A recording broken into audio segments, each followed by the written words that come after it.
Hello, you're welcome to today's episode on Tonic with the Father. I am Ayofeoluwa Akimbola and I welcome you very warmly. If this is your first time, you are in the right place. You are very welcome. Thank you to all our returning subscribers. Thank you for always tuning in. Please let's ensure to watch this video to the end. It promises to bless us richly, and please recommend it to a friend. Today's topic is handling failures.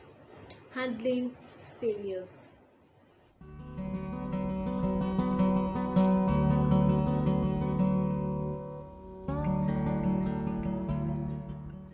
Failure is a word that many of us don't like hearing. We don't like to hear failure. But what is failure? Failure is actually an event in which a person did not meet up to expectations. So it's an event in which someone had an expectation and they were unable to meet that expectation. And obviously, it is the opposite of success. Failure is not success. Success is not failure. So they are opposites. Now, there are two key words in that definition: an event and expectation. So it means that failure is an occurrence, is not an identity. Failure is not you. You are not a failure. You might have failed, but it doesn't make you a failure. Let that sink in. I can say it one more time. Failure is an event. It is not you. It doesn't define you. It doesn't give you an identity. Failure is just an occurrence. It shouldn't define you. Now, expectations. Expectations are actually good, and we all have expectations. Truly, we all have expectations. They are not bad in themselves. For instance, a farmer goes to farm. He has the hope that after a number of months, his seed will germinate and will begin to fruit. Or a business person begins an investment. Person has it in mind that after a period of time, they will get returns on their investment. They will get profits. They will get wages on their investment. Same as me. This video, I'm filming it with the hope that it will bless a lot of people. I expect that it will get to many people. So we all have expectations one way or the other. So in themselves, they are not bad. Expectations are good. They are necessary fuel for us to be motivated to do things in life. So it's good for us to have expectations, except that our expectations must be within reasonable possibility of achievement, so that we do not put ourselves in position to become discouraged when we are unable to meet those expectations. So expectations are good. However, they can place some pressure on us to stretch us beyond what is reasonable. So expectations are good, they are healthy. However, we must be careful that these expectations we have do not stretch us beyond reasonable. We should not lose fire for our vision. You have desires, you have goals, fire on, but at the same time, we must be reasonable in setting those expectations. And failure is very relative. It means that it is subjective. So what one person considers failure to another person is success. For instance, in some higher institutions, the pass mark for a course is 40%. So if somebody gets 40, they have passed that course and they would not need to retake the course or to carry it over. So somebody might get 40 and they might be celebrating, jubilating. Thank God I passed, and you ask, what did you get? 40. Another person gets 60 in that same course, maybe the same class. The person gets 60%, and the person is looking sad, probably even crying, feeling morose that I did not do well, I failed. And you ask the person, what did you get? The person says 60. Oh. Now another person gets 90, and the person is sitting down, quiet, and you're even wondering, I hope all is well with this person. And you go to meet the person, what's the problem? I hope there's no problem. How is this course? I didn't do well in it. You try to comfort and encourage the person, and then you ask, what did you even get? The person says 90. Sometimes it might feel like, what are you saying? Like you had a whole 90, somebody else had 40, and you are busy feeling bad here instead of it to be celebrating. So what I consider success to you may not be success. What somebody considers failure may not be failure, in my opinion. So it's very subjective, and it all depends upon our expectations. So when we fail to meet our expectations, that event is what we can term failure. Who likes to fail? Nobody, not me. I don't like to fail. Nobody really likes to fail, but at times it happens. We don't set out to fail, we don't plan to fail, but at times it just happens. So, what could be the possible cause of failure? What can make a person fail? The truth is, at times you don't even need to do anything before you fail. What that means is you are supposed to work towards your goal. You have, aims, you have objectives you're supposed to meet. The moment you fail to actively prepare and work towards meeting those goals, you automatically set out to fail. And that's why there's that common saying that failure to plan is a plan to fail. So the moment you lose focus on your goal, on your assignments, you begin to just ignore and just take it for granted. Already it's like a plan to fail. So first of all, failure can happen without taking any active steps towards failure, except that you are passively, working towards failure by not doing what you should do. Other causes of failure can be a lack of understanding of the situation. So you have an objective, you have a goal, but you don't really understand what it entails. You don't quite understand the demands of this assignment. So already you are not on the right track to meeting that expectation. You are not on the right track to achieving that goal. So a lack of proper understanding of your goal, of your expectation, can cause failure. Then poor planning. You know that this is what you are supposed to do, you understand your assignment, but you do not do what you should do in terms of preparing towards meeting that goal. The moment you become slack about planning actively to meet that goal, you are already setting out towards failure. Then you might understand your goal, you might start planning towards it, you might start preparing towards it, but if you do not actually execute that goal properly, if you do not take the action in operating that objective, in working it out, that is a chance that you can fail on that task or on that job. Fear is another big one. Fear can lead to failure. That thought of what if. So you're about to do something and all that fills your mind is, okay, what if this thing doesn't work? What if this person doesn't show up? What if this sort of income doesn't come in? What if? And that cripples a lot of people. So you're unable to even take a step in the right direction because you are so crippled by fear. What if? And what if not? So what if that anxiety of the possibility of not meeting your expectation without even having tried to meet it yet can cripple you from fear. And the moment you begin to entertain fear, you almost invariably invite confusion in. So you have an understanding of this task, but because you are so afraid of stepping out, you begin to get confused. Okay, this plan I had, can it really work this way, or would this other alternative be better? Begin to get confused on what to do, on how to meet that goal. And once you get confused, you'll be uncoordinated. So when you want to even execute it eventually, you are not able to harness your energies to do that task properly, and then you begin to make mistakes. And definitely once you make mistakes, it automatically leads to failure on that task. So fear is another big thing. Of course, also we know that demonic invasion can lead to failure. So we can't rule out the possibility of the devil's work, because his mission on earth is to steal, to kill, and to destroy. So failure is an act of it's just one of the instruments that the devil can use to frustrate a child of God. So we can't rule out the possibility of demonic invasions. The truth of the matter is that God desires us to prosper. In 3 John 2, Bible says that I desire that you prosper and be in good health. Prosperity there, or prosper there, means success. So God desires us to succeed. He desires us to prosper and be in health, even as our soul prospers. So that is all round. So that is God's desire for us. Like, have it settled in your mind that God desires that you should succeed, even though God desires us to succeed at times in his supremacy, because God is God.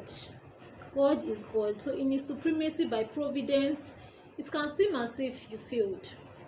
Yes, at times God might be in it. So God doesn't desire that failure should be a pattern in a believer's life. He doesn't desire that failure should be a trademark of your life.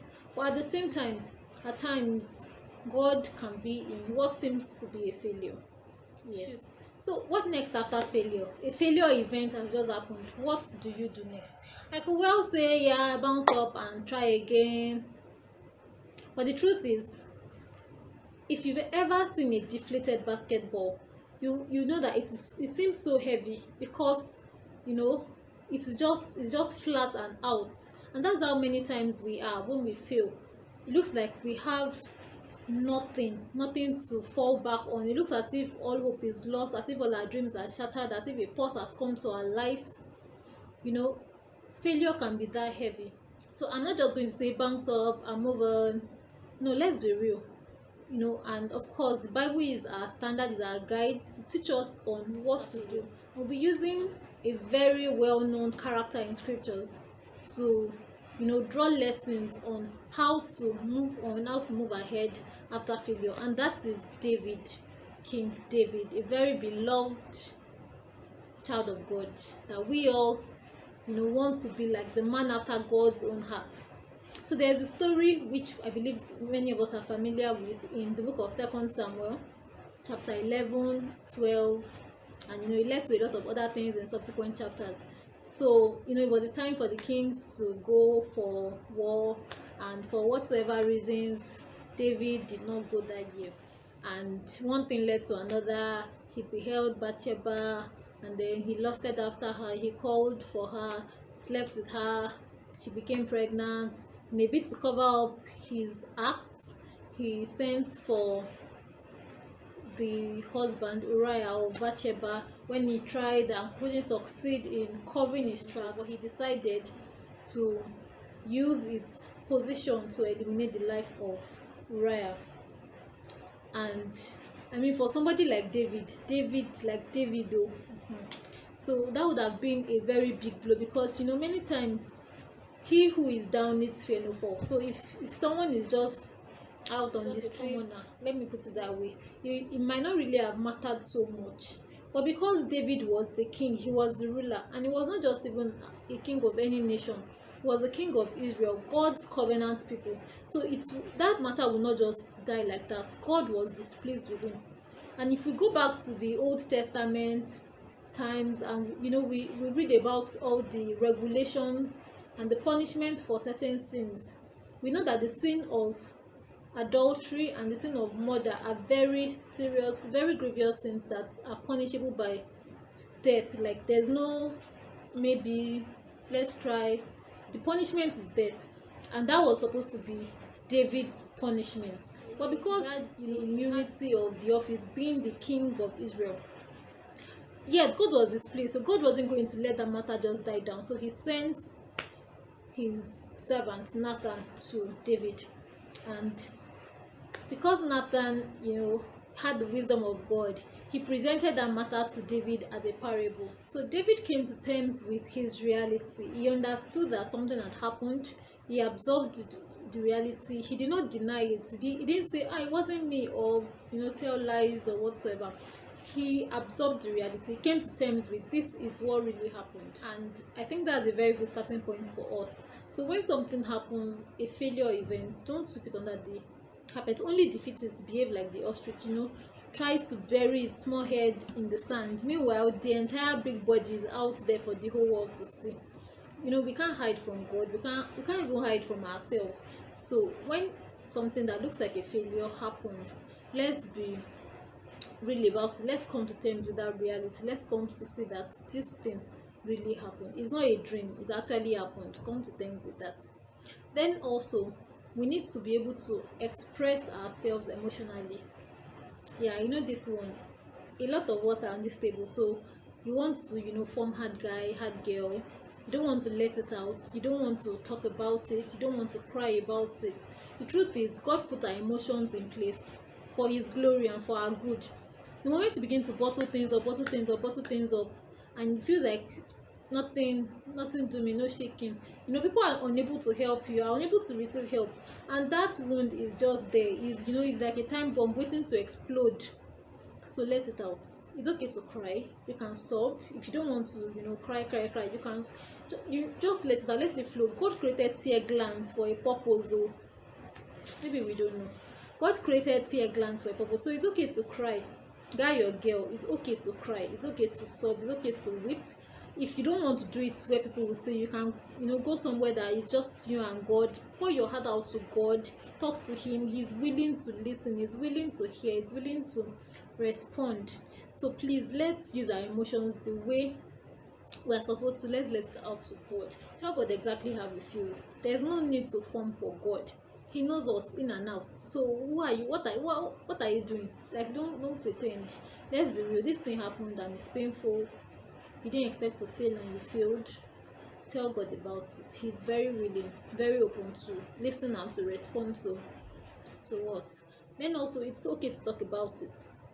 Yeah, you want to talk to the right people. Of course, you are doing that with discretion. So you want to receive help from the right people, not just anybody, not people that will complicate your matter, not people that will tell you, okay, you failed. What's school safe? School is scam, all these kind of things. You don't want to meet with people that will further discourage you, that will make you lose focus on your assignment, on your goal. But you want to be able to speak with people that, like iron sharpens iron. You want to be able to speak with people that will help you to, be redirected towards your goal, to help you to check where you missed it, and to be able to assist you in putting you back on track.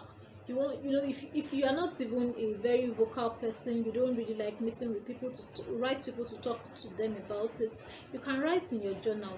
Have a journal or a diary where you can write. The more you are able to express yourself, you're able to better understand the situation, you're able to better understand what really happened, and then you're able to reevaluate yourself and re-strategize. So it's okay, it's very okay to talk about it, it's okay to write about it. When David had that judgment from Nathan and he began to petition God, he began to pray, he began to ask that God would preserve the life of that child, because God immediately afflicted that child. So David was fasting, he could not eat, he was just there praying for 7 days that God would have mercy upon him and preserve the life of that child.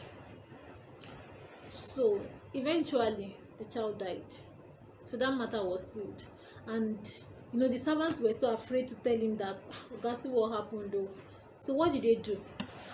He noticed that, because he was quite an observant person, so he noticed that they were whispering to themselves, and intuitively he could see that something has happened. So he asked them, how about the child? Is the child dead? And they said, it has happened though. After that, what did David do? He got up, he washed his face, he anointed his head, and he changed his garment. He got up, washed his face, anointed himself, and he changed his garment. And that's very similar to the story of Ruth, which was the focal point of Reverend Matthew Ashimolowo's message on day 2 of the RCCG Youth Convention 2021. I encourage strongly everyone to watch that message. It was so loaded. Like, I could almost scream when I saw like the same thing in David's story. So it means that you must be in position to receive healing. That was like very instructive. Wash your face. The deed has happened. A failure has happened. You've come to terms with that reality. You've expressed yourself. You've begged God. You've prayed for a miracle, and looked as if this matter is settled. You have to move on. Wash your face. Like, it has happened, so let it go. It has happened. So what's the way forward? Let's move forward. Let's make progress. Wash your face. Anoint your face. Anoint your head, and change your garment. So it's time for a new start. You want to receive healing. You don't want to remain on the floor where you are. You've been so deflated, so discouraged, and you're just there on the floor. You want to remain there forever. No. Get up. By God's grace, receive healing. You must, and that's something you must start with the heart. So you are opening up yourself to receive healing from God. You're opening up yourself to receive help from God. It's a process. I'm not saying it's easy. I'm not saying that. I'm not trying to play down on the seriousness of whatever failure has happened. I know it's painful. I feel it's painful. I understand. So I'm not speaking from my up there. Like, it's something that is real. I understand perfectly by God's grace what it means to fail. But don't stop there. A lot of successes today are people who have failed in the time past. And if just imagine if they stopped where they failed, would they ever become the success that we know them to be today? No. So don't stop where you are. God knows that failure can be hard, but don't stop there. Open up yourself to receive healing from God, to receive help from God. Let that wound be treated. I don't know if you've ever seen an infected wound. Somebody had an injury, and rather than letting the medical personnel treat it, they now decided to wear clothes on it and just stay indoors, and the wound becomes infected. I don't want to be graphic, but it becomes green, and all those. In fact, it's always even worse than initial, than what that wound becomes worse than the initial wound. It begins to expand and to, infect other areas of the person's body. You don't want that for your life. So please open up yourself to receive healing from God. Now, this is not the time for you to isolate yourself. I know that failure can be isolating, yes, especially when it's not an expected something. You will just be in your own world. I understand, but this is actually not the time for you to be isolated. You want to be in a spiritually and physically vibrant environment. You don't want the devil to begin to minister depression thoughts to you. You don't want the devil to have access to your heart. So don't isolate yourself for destruction. What really happened, that failure, is actually just a small part of the big picture of your life. You're a young person and you still have years and years and years ahead of you, and you just want to, because of this incident, just close the chapter of your life. No, that's not God's plan for you. So don't isolate yourself. Don't just be lost in your own world, and your life just begins to get a downward turn from that point. No, that's not God's plan for us. It is not. It will surprise you probably to know that there are actually benefits in failure or in failing. Yes, failure is not always altogether negative. It is not always altogether negative, because the Bible tells us in the book of Romans chapter 8 verse 28 that we've come to know that all things work together for good to those who love God, to those who are the called according to his purpose. So even this failure, it's not all good things work together, it is all things. So both the good, the bad, and the ugly, everything fits together for your good. And that is why there are benefits in failure. Now, this is not to excuse indolence or laziness. No. It's not to say that all of us failed, it's mass failure, and then you're happy. No, that is not what this video is about. This is about seeing God's hand in everything. So you've done your part, you've given your due diligence, you've done everything you should do, and yet things did not add up. You ended up failing. What can be the good in that failure?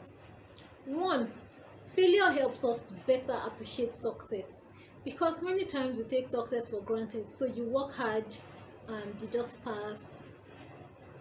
It doesn't really mean much, like if I read, I'll pass now, that kind of thing. So you don't really appreciate that it is actually the grace of God. You don't quite appreciate that success is something very valuable. You just take it for granted. But the moment you have one failure once, it helps you to sit back and say, oh, I passed this so many times, it could only have been God. You are better able to appreciate the mercy you received in excelling at other times. So that is one big benefit of failing. Number two benefit of failing is that we are able to learn. So you want to pick lessons from what happened. You want to know what better ways can this be done. Why did this happen? You want to be able to learn so that you don't repeat that same thing next time. There's the common adage, experience is the best teacher. Very true. Whether your experience or somebody else's experience, so that's not to say that you have to experience your own failure before you learn. You can learn from other people's stories, but experience actually is a very good teacher. So you know better that no, I shouldn't do this thing this way. The next time I have an opportunity to make an attempt at this, it should be in a better way, it should be in this other way. I should avoid this pitfall. So it helps us to learn, it helps us to re-strategize, it helps us to be refired to do it better next time. Number three benefit of failing is that it will help us to balance out pride. Yes, at times we are used to back-to-back success, and consciously or unconsciously we begin to develop high shoulder pad, so you are just, in your own world, feeling on top of the world, without realizing that pride is beginning to set in. It's very subtle, so it's not something that is written on your forehead. Everybody can say, oh, I'm now proud. No, very subtle. It might not even show. That's the funny thing about pride. We'll do a video very soon by God's grace on pride. It may not, people may not even know. They will still be seeing you as very humble, but in your heart, you know that already you're looking at everybody like down there and you up there.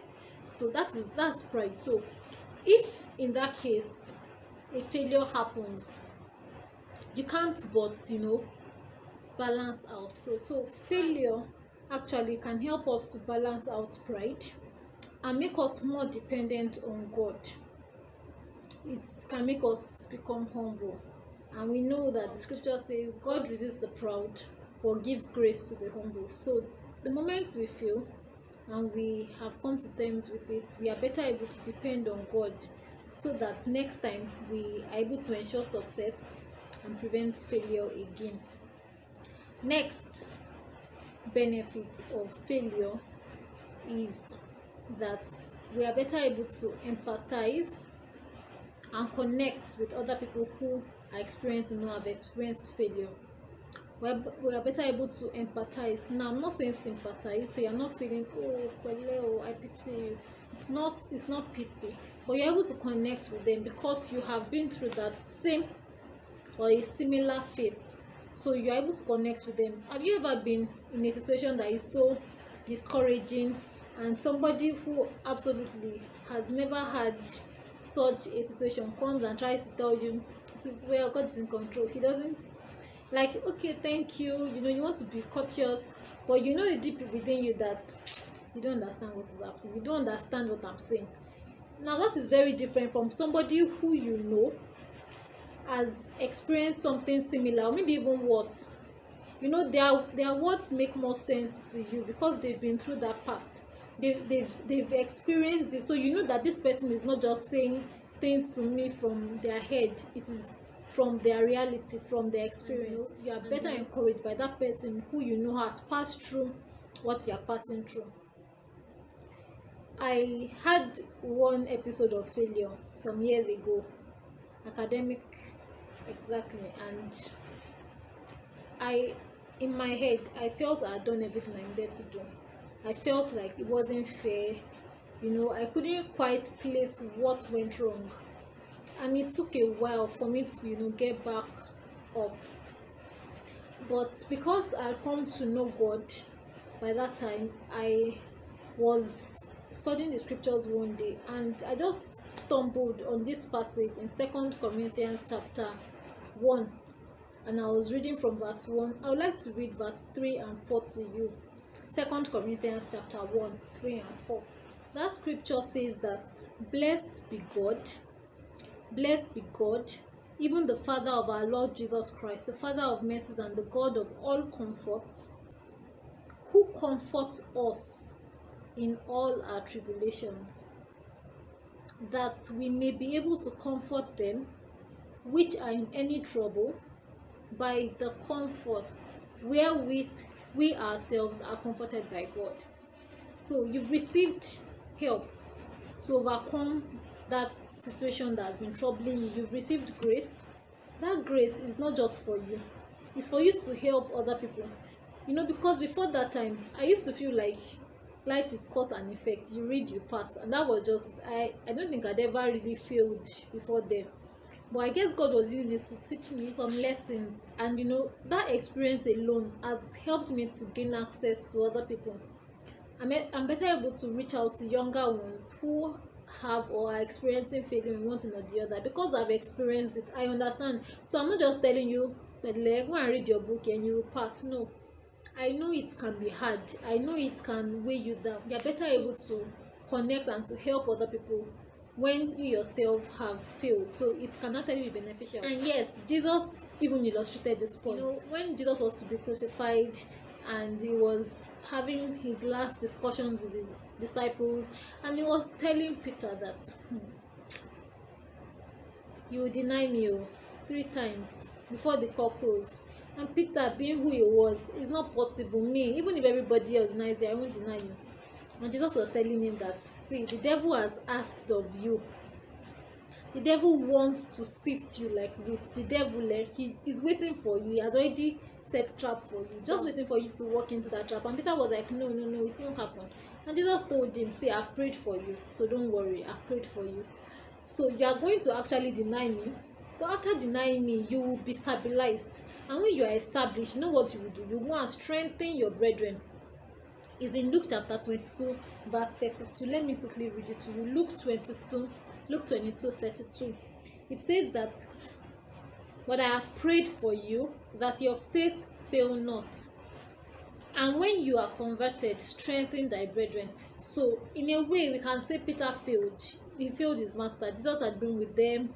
He had been there for them. He had been everything. And, this was just his opportunity to show loyalty to him. And he denied him. But that was not the end of his story. Because Jesus had prayed for him, and he has also prayed for every one of us, that we will not fall into temptation, we will not veer off course.